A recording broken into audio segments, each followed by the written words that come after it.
Nell'episodio precedente iniziamo a smontare. Secondo me ci sarà più di qualcosa di incrostato qua, Perfetto. Anche se anche la fascetta Dio là. Perfetto.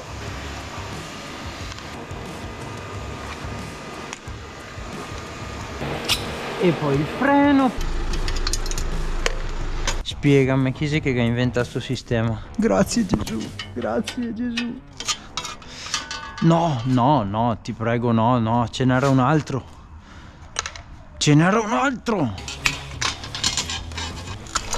Vaffanculo. Altri 2-3 giri. Esatto. Qua adesso piano che ci sono le sfere. Ho finito. Veramente. In questo episodio. Bentornati nel canale con questa serie dove restauro da zero una graziella per renderla una bici interessante e stilosa. Mi sono portato avanti con qualche lavoretto, più che altro perché mi serviva per fare esperienza e di esperienza ce ne vuole tanta in questo ambito, però mi reputo molto soddisfatto, quindi seconda mano di rosa alla forcella e poi andiamo avanti perché da fare ce n'è tanto.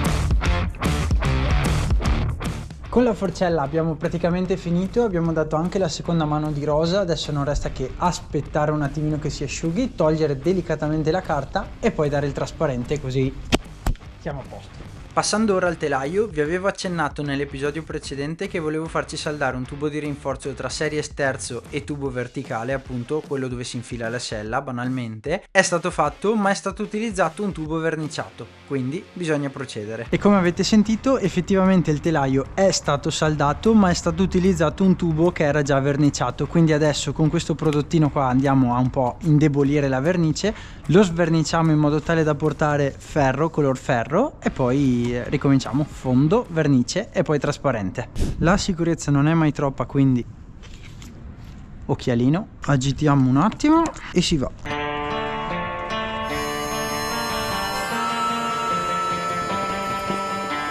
Lasciamo agire e poi forza bruta.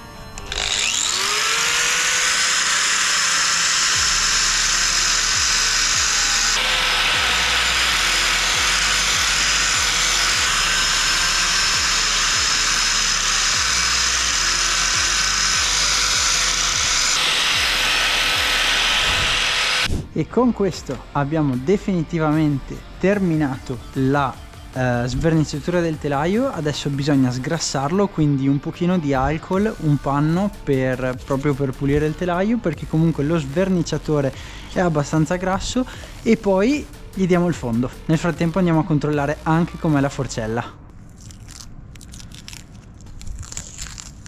Qua ragazzi, unboxing della forcella è come scartare una Fox 34 Kashima SL. Sono curiosissimo di vedere l'effetto che ha fatto sotto, perché col nero così secondo me questo colore qua risalta assai. Ullala, speriamo che qua non sia rimasto attaccato nulla. Molto bello, mamma mia, sono contento, che figata!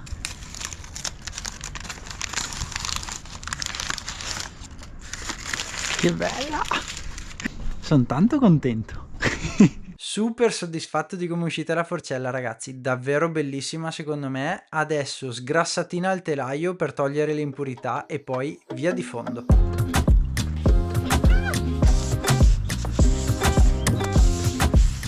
Beh, direi forcella bella, bellissima, è venuta veramente bene, manca solo il trasparente. Adesso cominciamo con il telaio.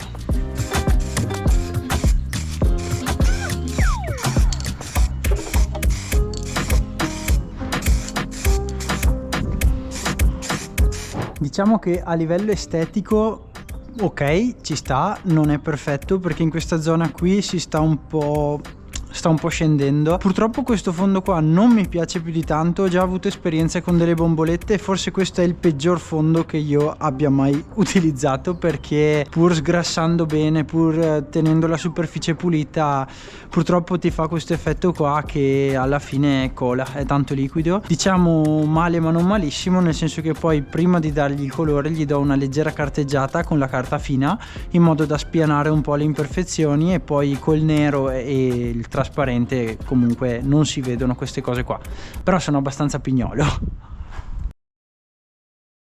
Giorno 2 del secondo episodio, prima mano di trasparente dato alla forcella, manca la seconda che gliela diamo subito, poi la smontiamo, lasciamo asciugare e con questa è finita, per poi dare la prima mano di nero al telaio. Vamos!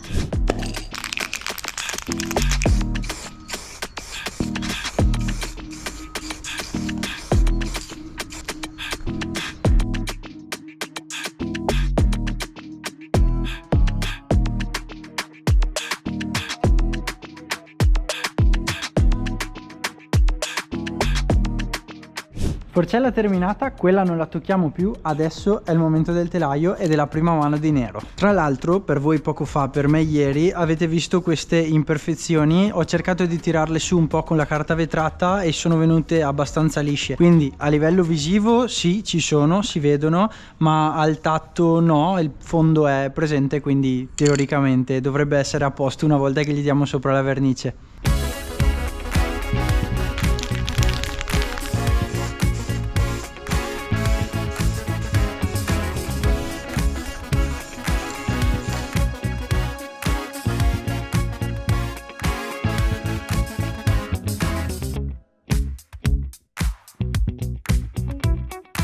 Seconda mano di nero.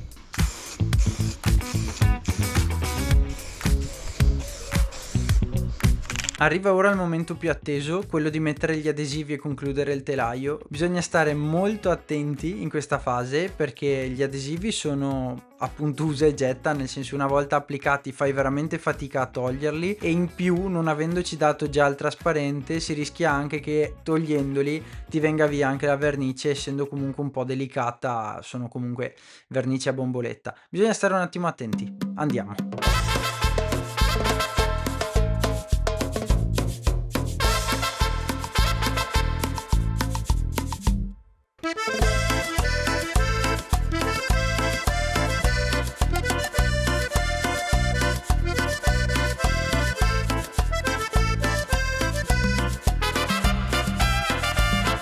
Allora, primo adesivo posizionato, mi sono creato una guida adesso con il nastro per andare a metterlo di qua circa alla stessa altezza.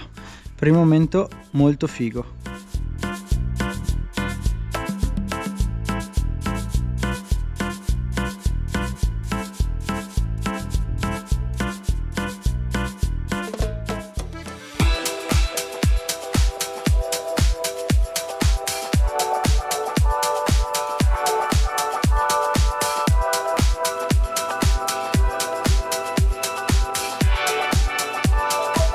Onestamente sono strasoddisfatto del risultato, mi piace davvero tanto e sinceramente spero che piaccia anche a voi. Ovviamente la serie non finisce qui, perché nel prossimo episodio dovrò montarla tutta quanta con componenti strafighi e poi ci sarà da fare una prova, no?